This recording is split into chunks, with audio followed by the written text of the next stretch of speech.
Hi, this is Roger, thanks for dropping by. Sunday chat today is a bit of all sorts. So in a packed video today we've got an update on yesterday's show and a chat around that sort of thing. I know everybody that watches is not in an Orchid Society, but a fair number are. And the trials and tribulations of trying to organise a show and the hassles you get from the venue. We'll have a chat about how my plants did. I ended up taking 4 in, 3 for the competition tables, 1 for display only, because I've only had it 2 weeks. It's the one I bought at the Bournemouth Orchid Society Show 2 weeks ago, so that can't be in the competition tables, so we'll have a chat about those. I bought some plants, so we'll have a look at those. We'll do an unwrapping, and I bought some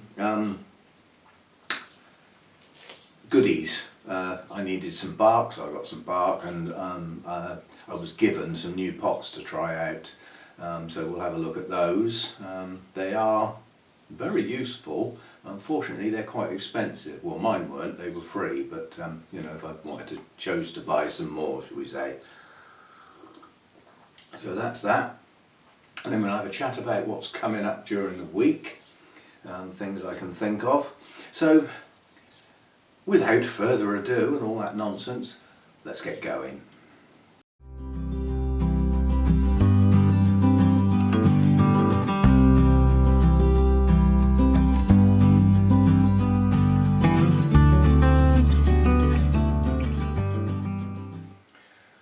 Okay, goodies.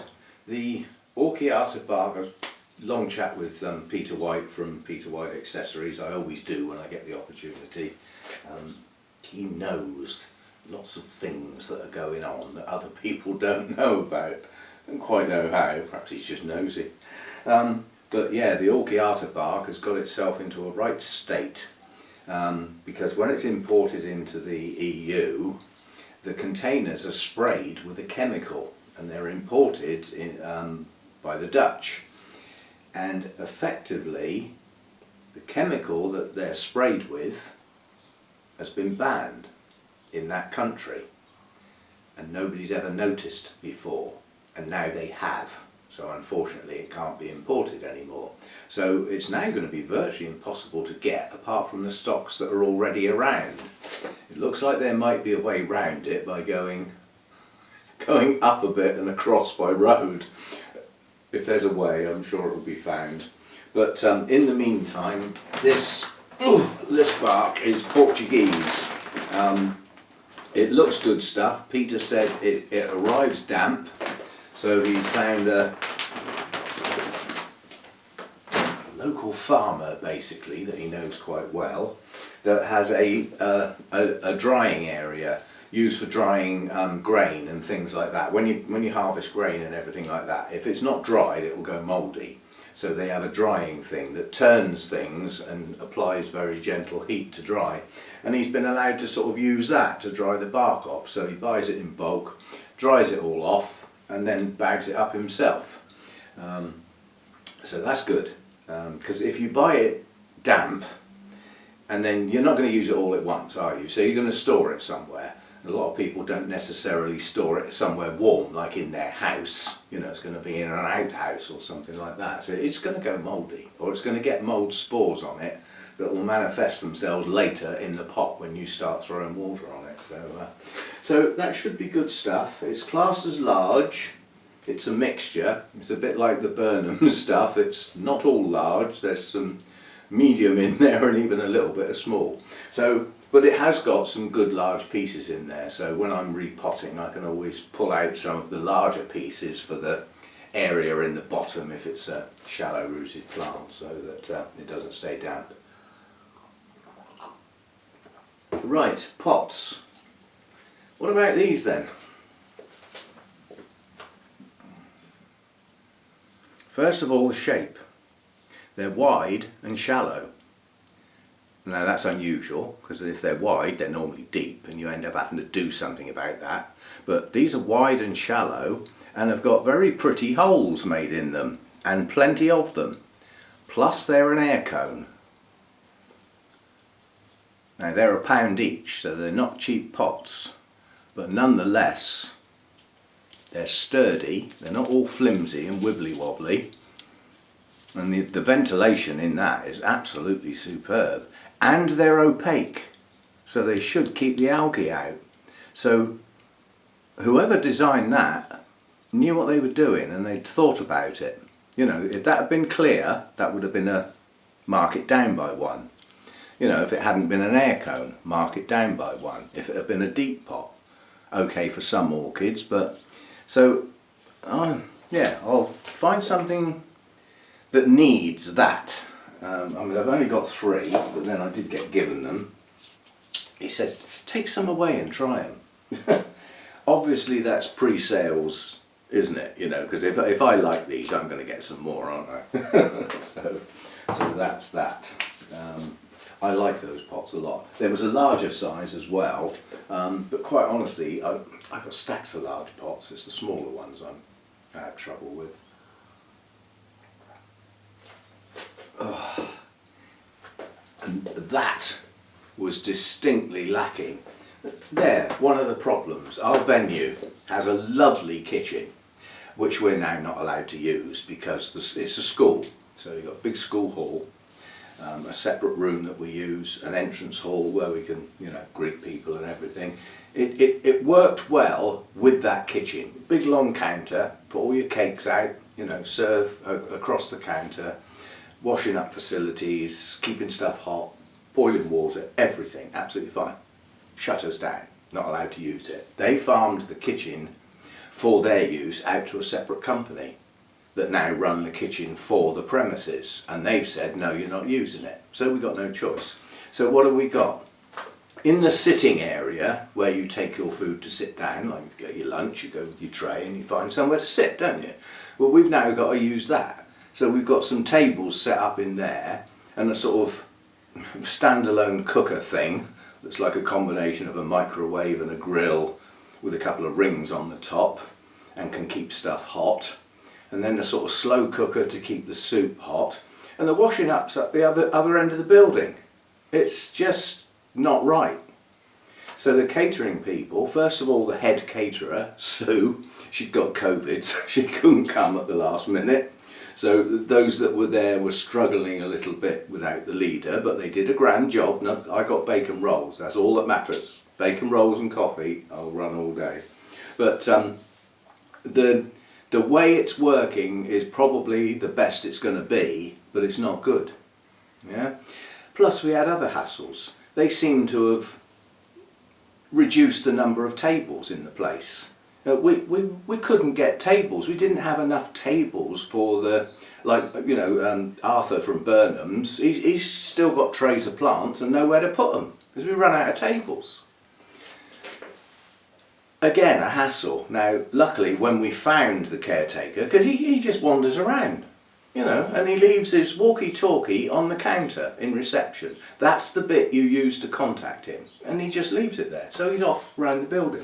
When we eventually found him, he did get us an extra 3 tables from another part of the building, which we had to go and get and carry all across down the corridors and everything.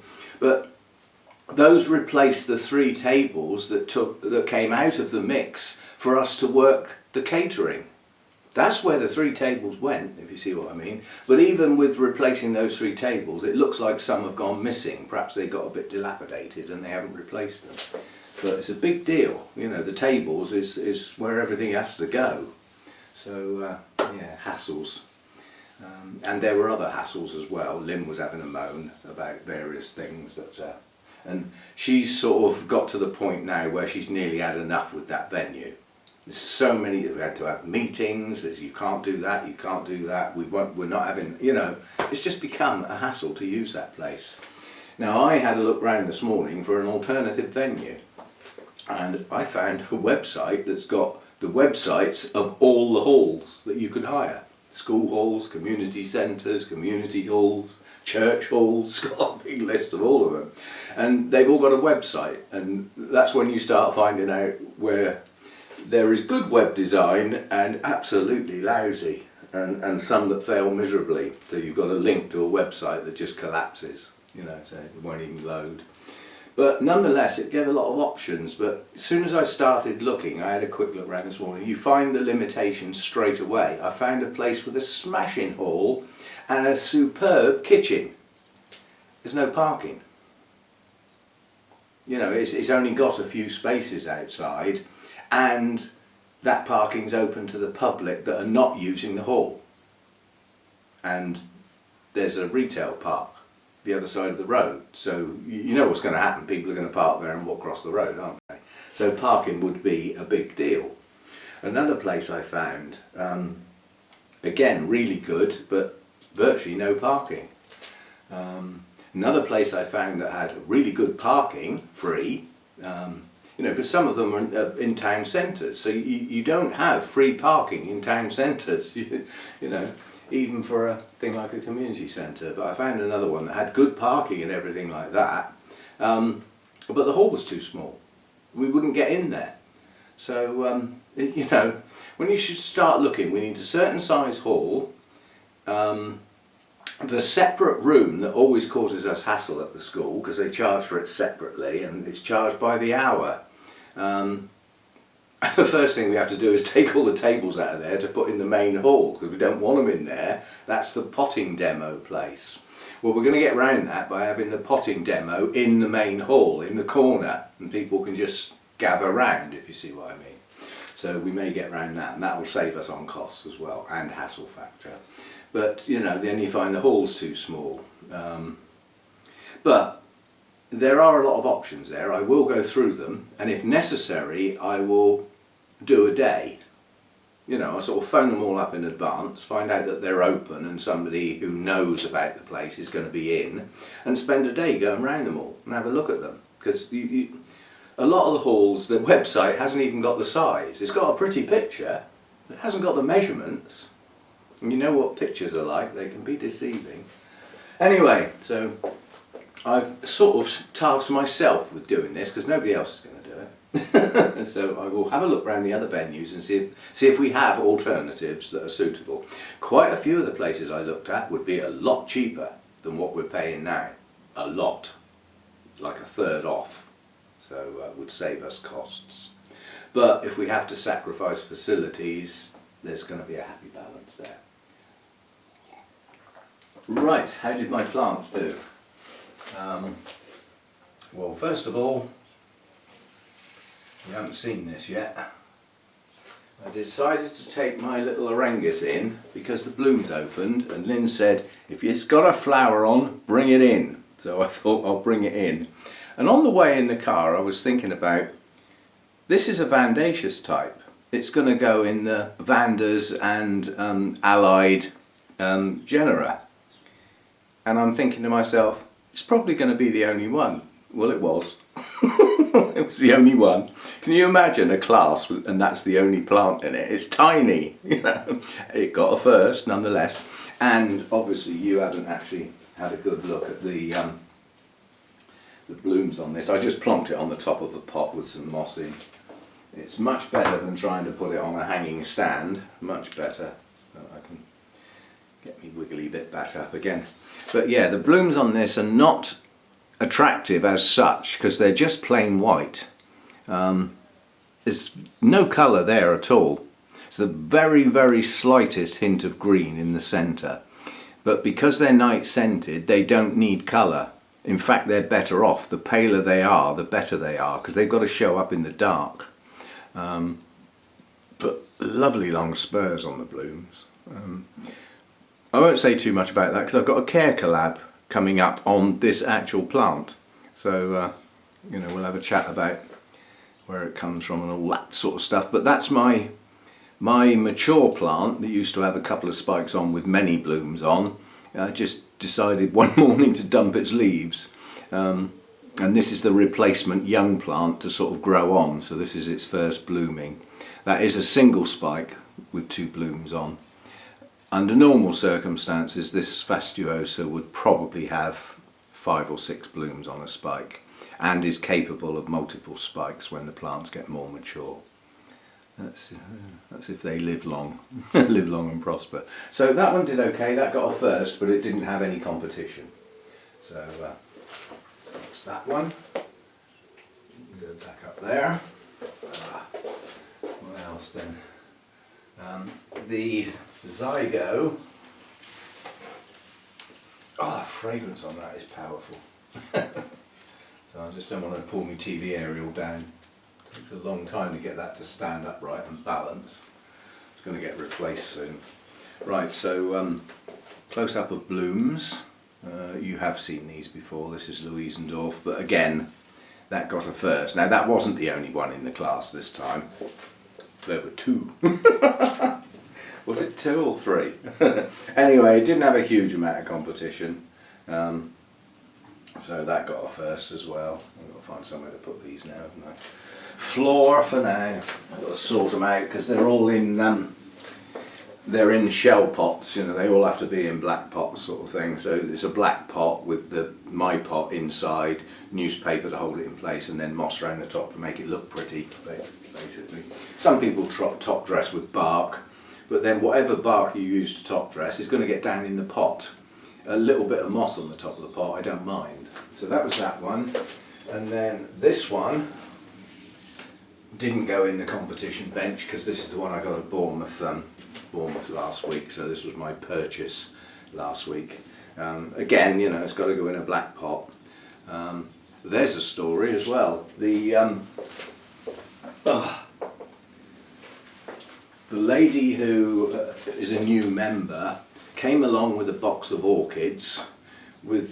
She basically walked up to, because we have the competition tables in the middle of the hall, you'll see in the video, and then we have a display area which is not just orchids. There's orchids mixed in with tropical plants, house plants, funny little ornaments and stuff like that, just to make a complete display, not individual. Oh, the nuthatcher's just arrived.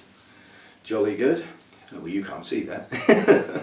He's not taking any notice of me. Oh, he is now. I moved. But yeah, that display, she brought her orchids in, new member, shiny new member, been with us a very short space of time. So she brought a box of orchids for the display. And she walked up to the display, and the lady who does the main setup for that display, she looked at them and she said, "Go away. Those need to go on the competition tables. I'm not having them in here." It's very posh.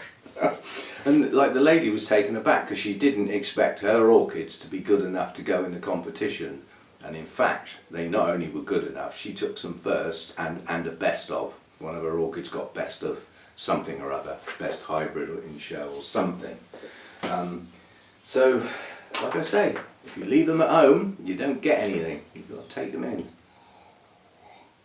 But because she wasn't expected to go in the competitive element, she hadn't done it before. It's all new. You know, you've got forms to fill in, classes, you know, work out what class your orchid goes in. It's not always obvious.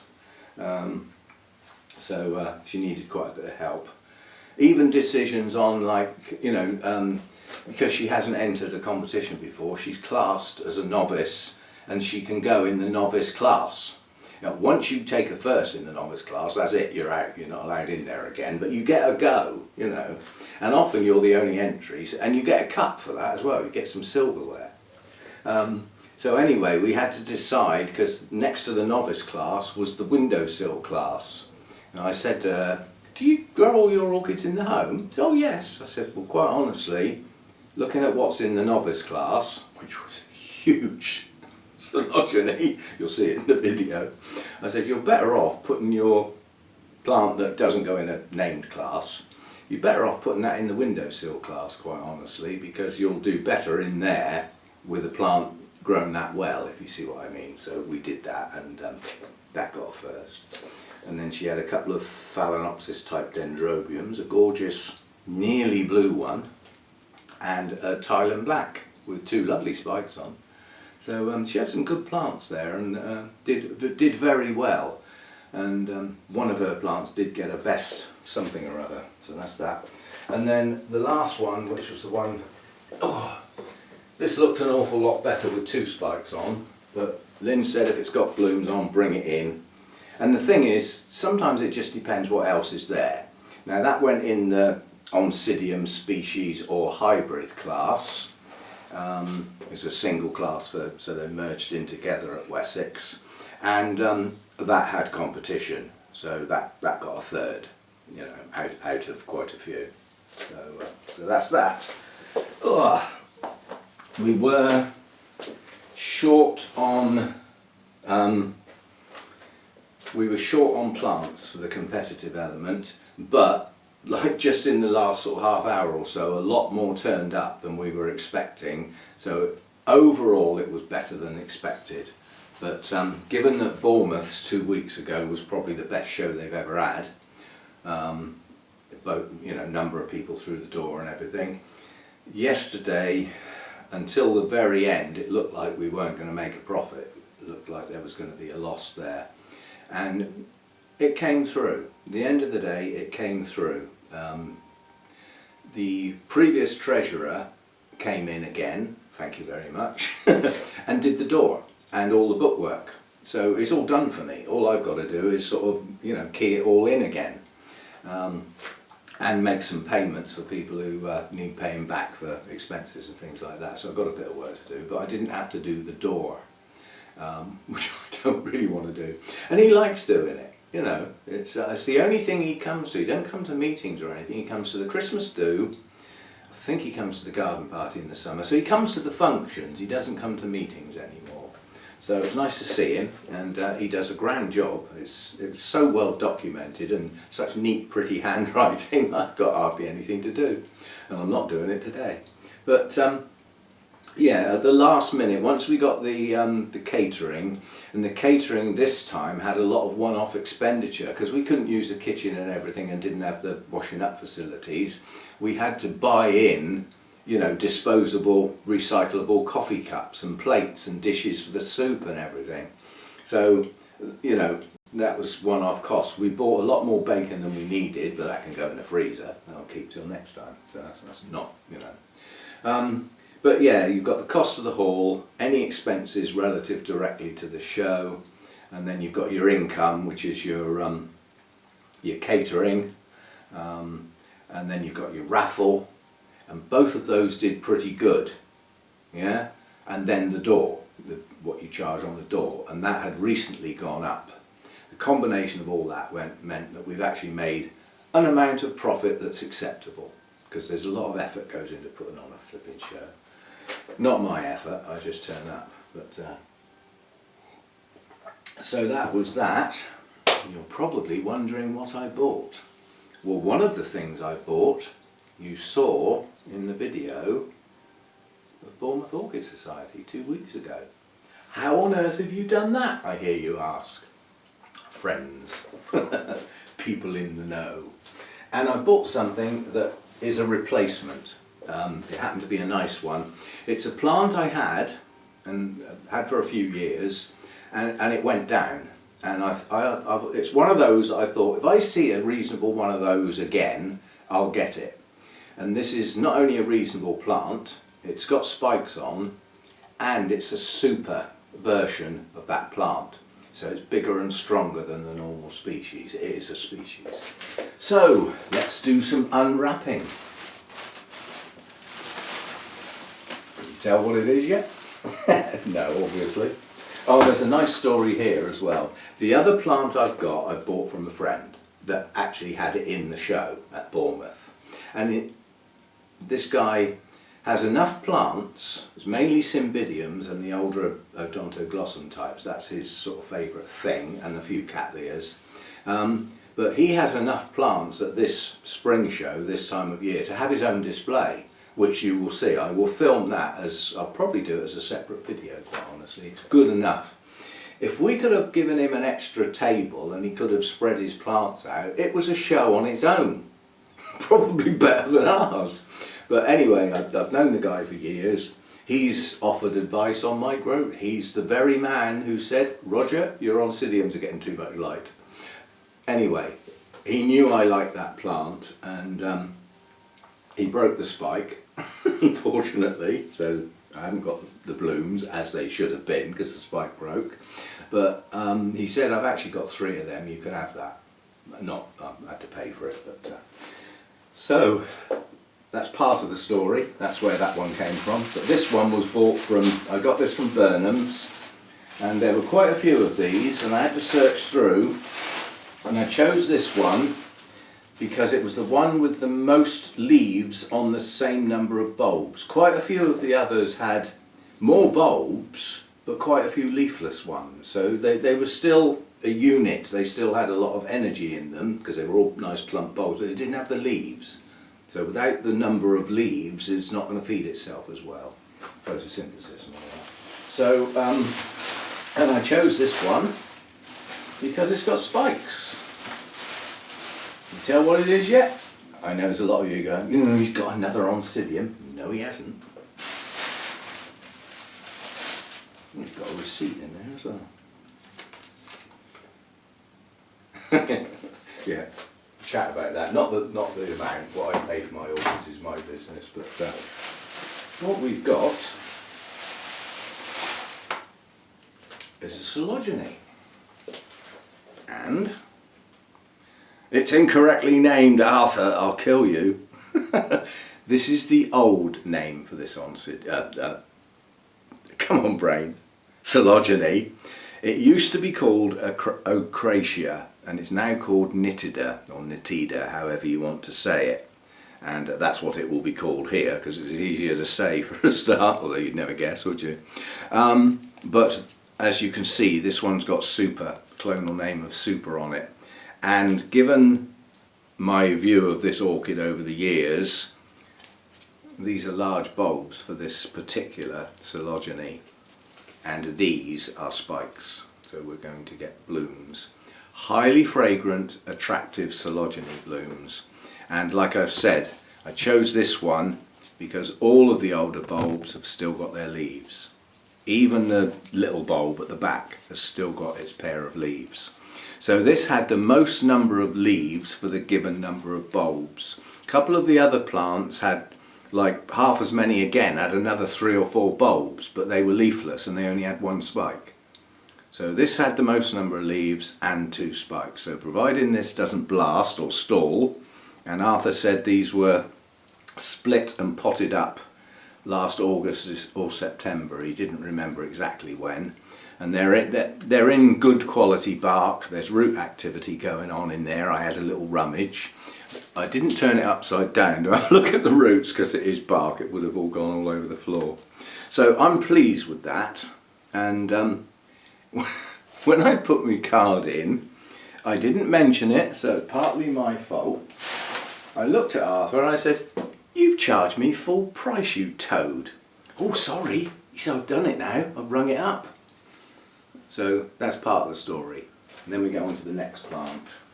Right, let me just get this out of the way. Let's get the rubbish out of the way.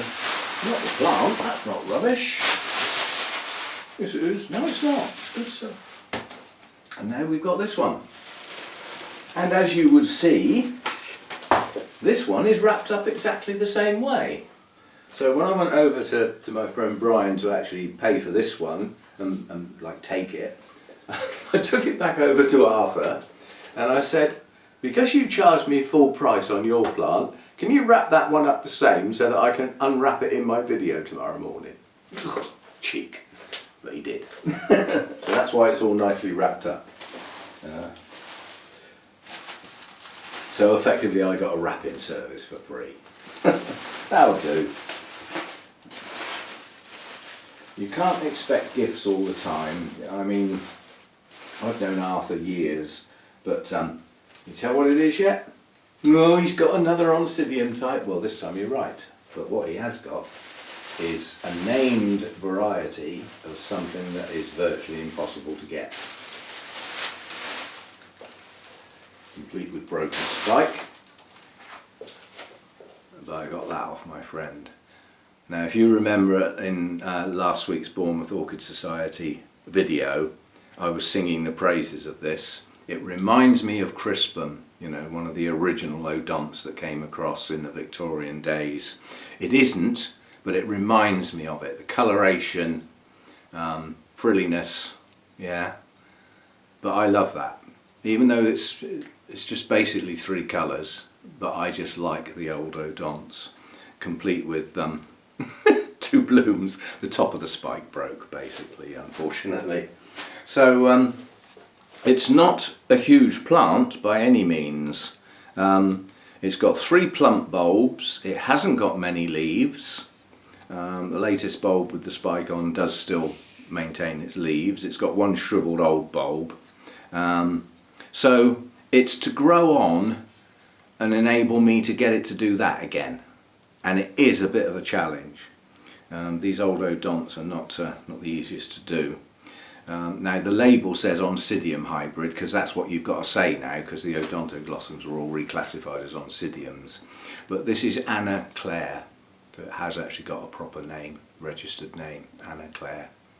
So, so originally this would have been Odontoglossum Anna Claire, if you see what I mean. But then it's been registered as an Oncidium. Obviously it's a hybrid, so that's what Brian had on his label. See, now he's got long black labels that are wider than mine. That's what I want. Still haven't managed to find him. I'm going to ask him where he got that. He probably bought them about 20 years ago or something. But anyway, so that's what I've got there. I don't like what it's in, because I think it's in that, what you call it? Yeah, it is. It's in these little, I forget the fibre things. The stuff I don't like makes my skin itch. Rock wool. There we go. I knew it was there somewhere. Rock wool. So anyway, that's the 2 plants I bought and how my plants did in the show. As I said, the Orangus, I could have almost predicted that was going to get a first, because that Orchid Society's got hardly any people that have got Vandaceous plants. There's quite a few have got the, I've forgotten what they're called now, not Orangus, the other African type that have the very large waxy blooms on that actually look like a Vanda. You know what I mean. They don't probably, but anyway, there's a few growers have got some of those. But not many Vandas around at Wessex, whereas there's quite a few more at but the spring shows, both orchids, both Bournemouth and Wessex, are dominated by Cymbidiums, quite honestly. It is their time. And, you know, there are some pretty spectacular, well, when you see Brian's display and the number of Cymbidiums, the variety, and some of his have come from breeders in the States, and some could even be the only one in this country, sort of thing, because he does some importing himself. So you'll see that in the video. Now the video of the show, I'm not quite sure how I'm going to do it yet. The competitive tables I'll do the same as I did with Bournemouth, because everybody seemed to like that. So I'll leave the background noise in, I think. But the problem was I was filming after judging had finished, but before the public came in. And at Wessex that's a very special time, because the mayor arrives and Tony the show manager shows the mayor round and talks about the orchids. And because there was so little going on in the hall, I've got a feeling that that soundtrack's going to be quite dominant, and I can't use it.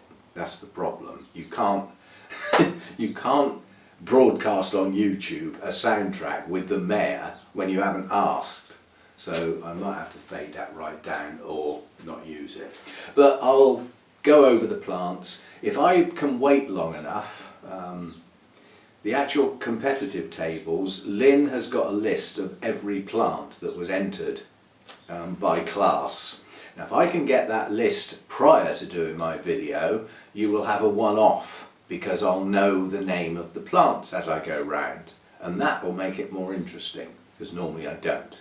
I haven't got time to mess about pulling the labels out. I can remember at one show I tried to pull a label out and it was stapled to the inside of the pot, and the pot weighed nothing. So as I picked the label up, I picked the pot up and it fell over. You know, as somebody else's plant. You can't do that.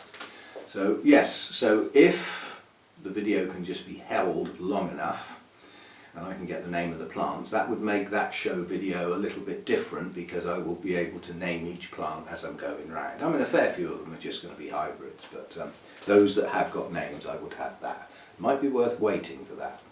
In the meantime, so that you've got something from yesterday, I could put a separate video up of Brian's display.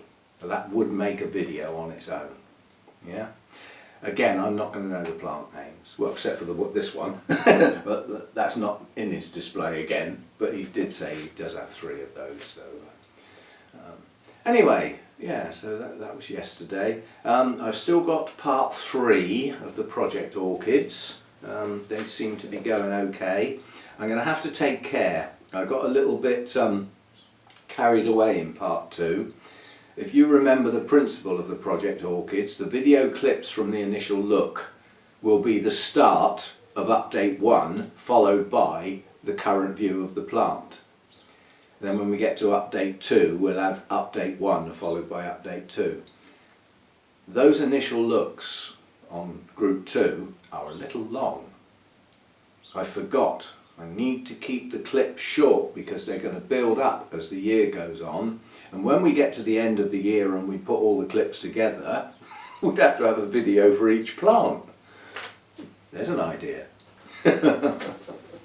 But yeah, it's going to build up. Because it's stills, in the old way of doing it, I had stills. I could choose how long the 3, well, it was 5 or 6 stills. I basically linked them all together and then just decided what interval they were going to display for, like 8 seconds or something like that. So it would be like 8 times 6, that's the length of the stills, and then I just put a soundtrack on it. But with the videos, the soundtrack's already there. I haven't got to mess about, but these videos could start getting a bit long towards the end of the year, so I need to curb my waffle, keep them short if possible. So I haven't really got a subject for today, but what I will say is some people comment out of context, and it's difficult for me to deal with. You know, like, well, like Rick. We all know Rick L and his nutrient information that seems to have disseminated all around the world, and rightly so. But what he did and how he fed, it's not going to suit everybody. He grew in stones, pebbles, river rock, all sorts of inorganic stuff. I don't think there was a grain of bark in his whole setup. His setup was also outside. You know, it got torrential rain all over it. He could water with the hose, because what happens when it's stones? The water goes in the top and comes straight out the bottom.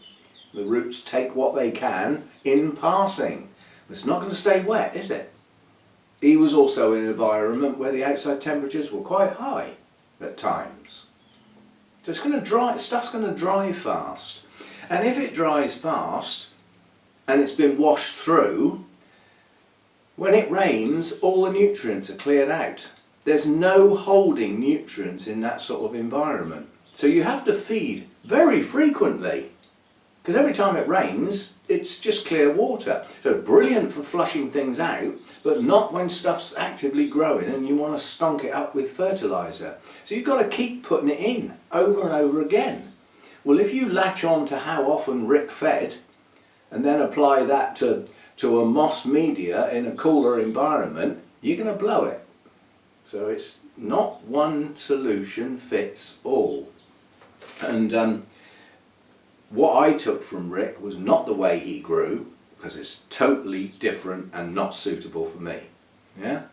So what I took from Rick was the nutrient makeup and content and levels. But even the levels I had to take with a pinch of salt, because I use organic media. When I feed, that feed hangs around in the pot for a while. So the plant can take it in over a period of days, which when you grow in stones and the water goes straight through, it can't do, because it dries really fast. Which is why I feed my Cattleyas a little more often, because they're in holy clay pots in large chunky bark. And it dries quickly. Yeah? Well, I still have to flush, clear it out, organic media, well, and a clay pot, that will hold some as well. So one solution doesn't fit all. And so far, I've lost my heat.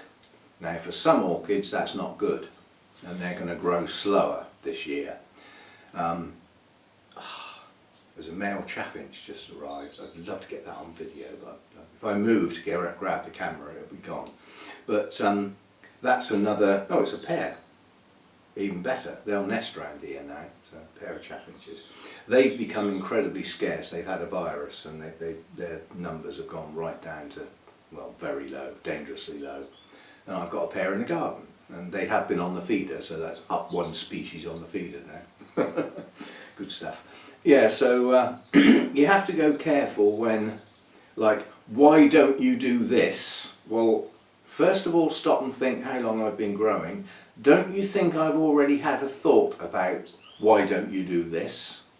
And the fact that I don't, I've probably excluded it. You see what I mean? I like having people offer advice, but just think it through before typing. You see what I mean? The chances are I've not only already thought of it, but we've already discussed it in a video a while ago. And it might be an idea that I took on board for some plants. You know, because I do chop and change. I haven't been doing the same thing for 10 years. You know, what I used to do and what I do now is quite different. But the chances are you're not going to come up with anything new. Let's put it that way. But nonetheless, I appreciate the comments. So, yeah, I'm going to leave it at that for today. No real subject today, just a sort of show thing. And as I say, there's some videos to come next week. There'll be at least 2 videos from the show. I'm going to do Brian's as separate, and I'll do his for tomorrow. That gives Lynn a chance to get the names of the plants to me, so that I can perhaps do that on Tuesday. Plus I've got group 3 of the project orchids, and they can be put away for a while. If I'm going to do it at 2 monthly intervals, I'm going to have to keep the clips shorter. But that's for me. And I think it'll work better like that as well. It'll be a bit more concise, so the information will be sort of squashed in, and less of this waffle. Even though that's, you know, so it seems to be what some people come here for. Which seems odd, but nonetheless, that's the way it is. So, tiring day yesterday, and when I got home my back was twinging, and I thought, what am I going to get up to? You know, when I get up the next day, have I got a back problem or have I got away with it? Well, I got away with it. I've got up fine this morning. But it's just, you get talking to people and you stand and you sort of end up standing in that place talking for some considerable time, and that's no good for my back. I need to move, or I need to break it up with having a sit, followed by a walk, followed by a stand. I need that variety. Otherwise my back's going to go. And it's only an ache. I don't think it's going to give out like it has done in the past. But also, I mean, Arthur from Burnham's, he's done his back. He's got herniated discs or something. So he's got a van load of stuff, some of which is heavy, and he's got a duff back. He can't lift anything. But he's capable of coming to a show like ours, knowing full well an army of people will come and help him unload and load the van back up again. So that's what we did. Poor old Lawrence had to do all his own stuff. But yeah, I mean, Arthur is not in a good state to be doing what he's doing. And he said if he sits down for any length of time, he sort of seizes up.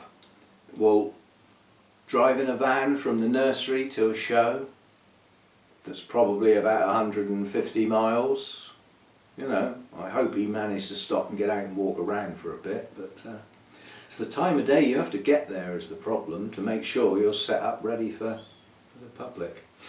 Anyway, so I had a good time, although there's a period where it's tedious. You get, I mean, I got there about just before 8:30, something like that, and you faff around doing tables, cloths, filling in forms, helping people with plants, a new person that came in.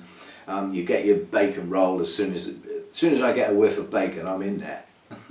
Gimme, gimme, gimme, I need food. I had no breakfast, so I needed food, coffee, that sort of stuff.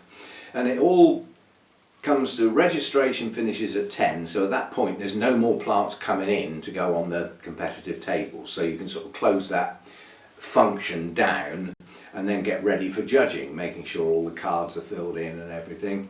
And then the judging takes place, and it all, because of the lower number of plants I suppose, the judging finished quite early, but the public don't come in till 12 o'clock. So there was like over half an hour there with nothing to do. So that's when I got my filming done. And unfortunately that's also when they show the mayor around. So yeah, as I said, I'll worry about that soundtrack when I get to it. And yeah, and then 12 o'clock the public come in. Some people you know, most people you don't. And you're stuck there till 4 o'clock. That's 4 hours. You've already looked round the plants. In my case, I'd already done the filming. I then got lumbered. The guy who normally does our magazine is in hospital, therefore no photos. So, Roger, what? Can you take some photos for the magazine? Okay, of course. So I took the photos, and of course then I'd finished that. I went out to have a chat with Paul on the door, because he's doing a grand job, and to give my back a rest and have a sit down with a coffee like that. Another person walked out the door. Roger, what? Can you come and take the pictures of the awards, because the mayor's going to present the awards and we haven't got anybody to do the pictures because so-and-so's not here. So I don't normally do that sort of thing. You probably have never noticed, but there are no people in my photos ever. I don't want people in my pictures. They sneak into the videos now and again in the background, but not in photos where I can contrive it. So anyway, I had to go and take the presentation photos, you know, all that sort of thing, cheesy grin and handshakes and holding, you know, awards and stuff. So well, they come out all right. You don't get to do them again, do you? And then I had to go around and take the stills of all the things that came first and got specific awards and stuff. And anyone who's done photography, it's an impossible task, and it makes you look an idiot. It makes you look like you don't know what you're doing with a camera. Now imagine that's the plant. There was a stunning oncidium there. You can look this up. It's a mule ear oncidium. You don't come across those. They're incredibly rare. And they are an oncidium type, and they have thick fleshy leaves, like large cattleya leaves. And the plant had a metre-long spike with a lovely cluster of blooms on the top. So you've got a plant down here and a spike up here, and you're supposed to take a picture of that because the award is down here on the pot. Well, when that gets in the magazine, it'll be a long thin picture and there'll be no detail of those lovely blooms. So we do a close-up of the blooms as well. But I'm not in charge of the magazine, so I don't get to choose what photos go in. I am at Bournemouth, but not at Wessex. So I then ended up doing a load of photos as well, which filled in a bit of time, because there's a lot of slack time at a show. If you're putting plants in, see, if I wasn't putting any plants in, I could have got there at 11:30, you know, and all the bacon would have been gone. So a good day, but a tiring day. It's a long day, a lot of it's on your feet, and it's a bit manic the first couple of hours, getting everything where it needs to go. And when you're short of tables and you have to sort of scour the place to find the person who can get you some more tables, then you've got to go and get them. It was a bit manic to start up, and it shouldn't have been. It didn't need to be, that's the thing. So, but I bet nobody counted the number of tables we ended up with, so that if we book that place next time, we can say, and a minimum of this number of tables, please. So if they've got rid of some because they've become tatty or got damaged, they need to replace them. So anyway, that's for next time, not for this time. There's a multitude of birds out here now. We've had the nuthatch, the pair of chaffinches. I've got blue tits and grey tits all over the place out here, like quite a lot. Sparrows. There was a starling just now. So this is now busy, the feeder. It's now busy all the time. To such an extent, I might, if we get a nice day, I might actually just point the camera at it and leave it running, and then edit out the gaps and make a new bird video. We haven't done one for a bit. That's another one for next week perhaps. So that's it for today. Thanks for dropping by. If you haven't subscribed and you're watching, it would be nice if you did so. And for those that already have, thank you very much. Don't forget the old thumbs up. Don't forget to share the video with your friends and family if you think they'd be interested in orchid stuff.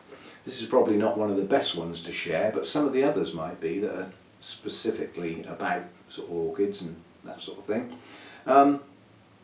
And you know, again, thanks for the people who support the channel, you know, in the other ways, and hopefully you keep doing so. And yeah, I'll see you in.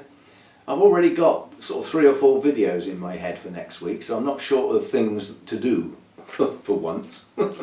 And I'll see you then. Any new blooms that come up, there's a massive dendrobium bloom about to open, but it hasn't, so I won't get that out today.